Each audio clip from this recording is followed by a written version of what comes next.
Hello guys, good evening. எல்லாருக்கும் வணக்கம். So இந்த வீடியோவில் இன்னைக்கு நான் எடுத்த ட்ரேட்ஸை தான் நம்ம பார்க்க போகிறோம். அண்டு எப்படி வந்து ஒரு கன்சிஸ்டண்ட்டாக மார்க்கெட்டில் மணி மேக் பண்ணுறது. ஸோ அதுதான் ஒரு பெரிய $1,000,000 கொஷினாக இருக்குது. நான் அதை திரும்ப திரும்ப சொல்லிக்கிட்டே இருக்கேன். எந்த வீடியோவும் இல்லை, நான் லைவ் வந்த போதும் சரி, எப்போவுமே என் ஸ்டூடெண்ட்ஸ்க்கும் சரி, எல்லா இடத்துலையும் நான் சொல்கிற ஒரே ஒரு விஷயம்தான்.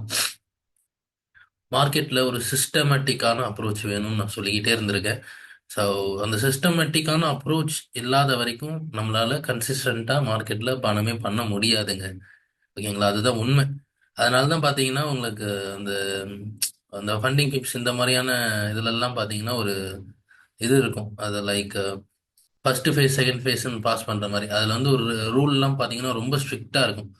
அந்த ரூலை தாண்டினா தான் ப்ராஃபிட்டபுளாக வர முடியுன்றது. ஏன்னா உண்மையாலுமே அந்த அந்த ரூலெல்லாம் ஃபாலோ பண்ண மட்டும்தான் பாஸ் பண்ண முடியும், கன்சிஸ்டண்ட்டாக பண்ண முடியும்.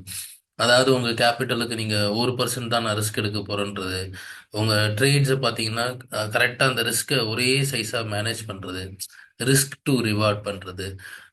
இதெல்லாம் பார்க்க வந்து இதை ஏன் நான் திரும்ப திரும்ப சொல்கிறேன்னா, இது நான் பார்க்குற பிகினருக்கு இல்லை இன்டர்மீடியட்டாக இருக்கு சில பேர், நிறைய பேருக்கு விஷயங்கள் புரியாமல் இருக்கலாம். ஏன்னா எல்லாருக்குமே இது ஆரம்பத்தில் புரியாது. ஏன்னா இது சொன்னாலும் புரியாது. நம்ம எந்த அளவு மிஸ்டேக் பண்ணி அனலைஸ் பண்ணி கற்றுக்கிறோமோ, உணர வேண்டிய விஷயம்னு வச்சுக்கோங்களேன். ஏன்னா நீங்க ஒரு சாதாரண ஒரு புக்கு எடுத்துட்டீங்க, ட்ரேடிங் புக்குன்னு ஒரு விஷயத்தை எடுத்துட்டீங்கன்னா அதுலயே அது எல்லாமே வந்துடும். நீ வந்து ரிஸ்க் மேனேஜ்மெண்ட் பண்ணணும், ரிஸ்க் ரிவார்ட் பண்ணணும், சைக்காலஜி இருக்கணும், டிசிப்ளினா இருக்கணும். ஆனா வந்து அந்த நாலேஜ் வந்து நீங்க அக்வயர் பண்றதுக்கு வந்து இயர்ஸ் ஆயிடும். ஒரு புக்ஸ்ல நீங்க படிச்சிட்டாலும் அது நாலேஜா நீங்க அந்த அக்வயர் பண்ண ஸ்கில்லா கன்வெர்ட் நாலேஜ் கிடைச்சிடும்.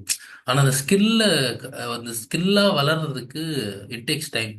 அந்த டைம் இருக்கும். வேற மினிமம் 5 இயர்ஸாவது ஆகும் எல்லாருக்கும். மேபி சில நல்ல மென்டா இருந்தாங்கன்னா 2 வருஷம் கூட ஆகலாம்.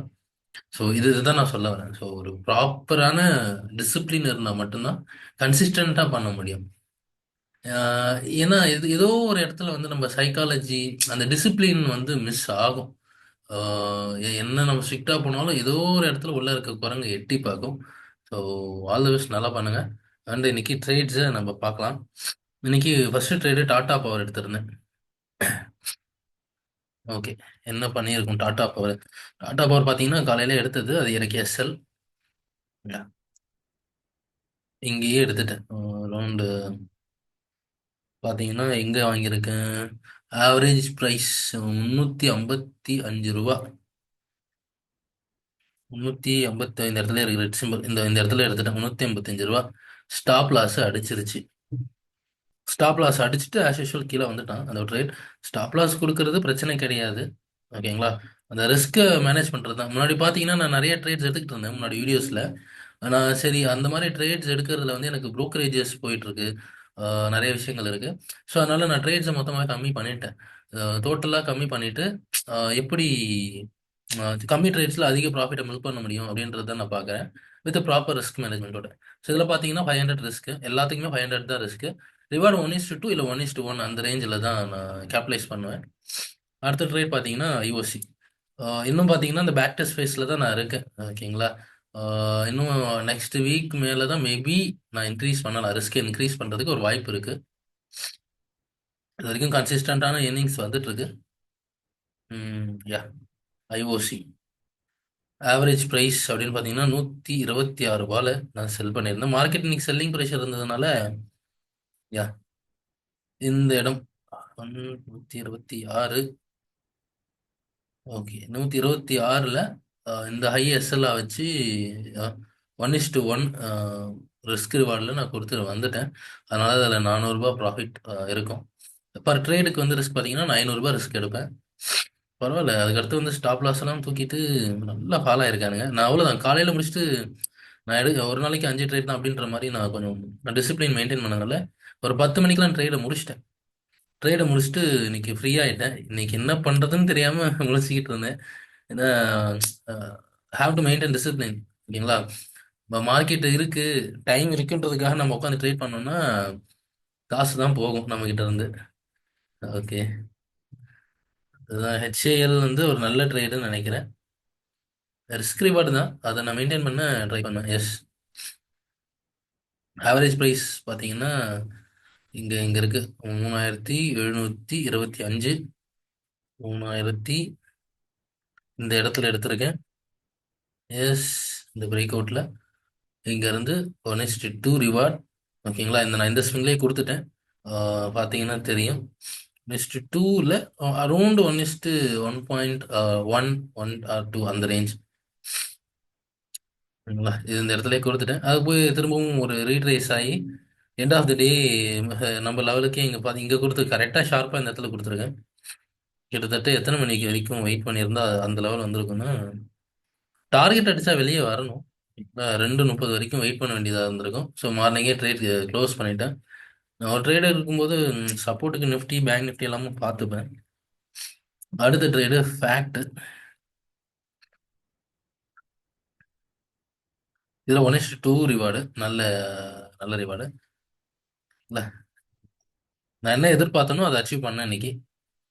ஏன்னா ஏன்னா வந்து லைக் இந்த இடத்துல நீங்க ரிஸ்க் அதிகப்படுத்தணுமே தவிர ட்ரேட்ஸ் அதிகப்படுத்தக்கூடாது. ஓகேங்களா, ட்ரேட்ஸ் எப்பயுமே கம்மியா இருக்கணும். உங்க ரிஸ்கை தான் அதிகப்படுத்தணும். அதாவது ரிஸ்க் அதிகப்படுத்துறதுன்னா ரிஸ்க் ரிவார்டு. அப்பதான் பெரிய ப்ராஃபிட்ஸ் பண்ண முடியும். இந்த ப்ராஃபிட்ஸ் சின்னதா இருந்தாலும் கன்சிஸ்டன்சி தான் மேட்டர்ஸ். இப்போ நான் 500 ரூபாய் இருக்க இடத்துல நான் 3000 ரூபாய் எடுக்கிறேன், 10,000 ரூபாய் எடுக்கிறேன் ரிஸ்க் அப்படின்னா நீங்க அதை தான் பண்ணணும். ட்ரேட்ஸ் அதிகப்படுத்துறீங்க அப்படின்னா உங்களுக்கு லாஸ் வர்றதுக்கான பொட்டன்ஷியல் அதிகமாக இருக்கும். ஓகேங்களா, ட்ரேட்ஸை கம்மி பண்ணணும். ஓகேங்களா, ட்ரேட்ஸை கம்மி பண்ணி ரிஸ்க் அதிகப்படுத்தணும். அந்த இதில் அந்த ரிஸ்க் அதிகப்படுத்தினா பண்ணுற டெப்ளாய். இப்போ நான் ஒரு ட்ரேடுக்கு 500 ரூபாய் ரிஸ்க் எடுக்கிற இடத்துல நான் 3000 ரூபாய் எடுப்பேன், இல்லை 5000 ரூபாய் எடுப்பேன், 10,000 ரூபாய் எடுப்பேன். அந்த மாதிரி ரிஸ்க் ரிவார்டை அதிகப்படுத்தணும். ஸோ 918. ஓகே, 918 இந்த இடத்துல நான் எடுத்திருக்கேன். இங்க இருந்து ஒரு 1:2 ரிஸ்க் ரிவார்ட் இது வரைக்கும் ரன் பண்ணி கொடுத்தாச்சு. ரெண்டாவது டேவும் அவ்வளோதான் போயிருந்தது. ஸோ இதுதான் இன்னைக்கு எடுத்த நம்ம ட்ரேட்ஸ். ஸோ நம்ம சேனல் நிறைய பேர் சப்ஸ்கிரைப் பண்ணாமல் பார்த்துட்டு இருக்கீங்க. ஸோ அப்படியே கொஞ்சம் சப்ஸ்கிரைப் பண்ணுங்க, லைக் பண்ணுங்க. நம்மளுடைய டெய்லி பிஎன்எல் நான் அப்லோட் பண்ணுறேன், ட்ரை பண்ணுறேன்.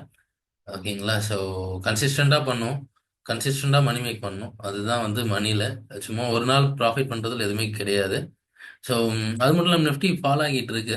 ஸோ இன்னைக்கு ஒரு முக்கியமான ஒரு லோ இருக்கு. ஓகேங்களா, அந்த லோ உடையக்கூடாது. உடைஞ்சதுன்னா வந்து எலெக்ஷன் லோ போயிடுங்க மார்க்கெட்டு. எலெக்ஷன் லோ போகிறதுக்கு நிறைய வாய்ப்பு இருக்கு. Okay. ஒரு முக்கியமான லோ. இந்த லோ உடைஞ்சதுன்னா மார்க்கெட் வந்து இந்த லோக்கு எலெக்ஷன் அந்த லோ இந்த பாயிண்ட் லிக்விடிட்டி எடுக்க தான் ட்ரை பண்ணுவாங்க. பார்ப்போம். இது ஒரு பெரிய சப்போர்ட்டா இருக்கும்னு நினைக்கிறேன்.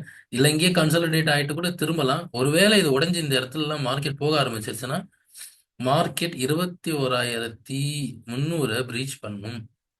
இந்த லோ உடைஞ்சு இந்த 23 பெரிய மொமெண்டம் கூட வரதுக்கு வாய்ப்பு இருக்கு. பட் இந்த லிக்விடிட்டி எடுத்த அப்புறம் மார்க்கெட் ரைஸ் ஆகலாம். ஓகேங்களா, ஸோ டோன்ட் பேனிக். ஓகேங்களா, ஸ்விங் இன்வெஸ்ட் பண்றவங்க இன்வெஸ்ட் பண்ணிட்டே இருங்க. ஓகேங்களா, இறங்க இறங்க ஒவ்வொரு 10% 5%க்கும் இன்வெஸ்ட் பண்றவங்க பண்ணிக்கிட்டே இருக்கலாம். ஒரு பிரச்சனையும் இல்லை. இல்லை ஸோ நன்றி கைஸ். நம்ம நாளைக்கு வீடியோவில் பார்க்கலாம். தேங்க்யூ.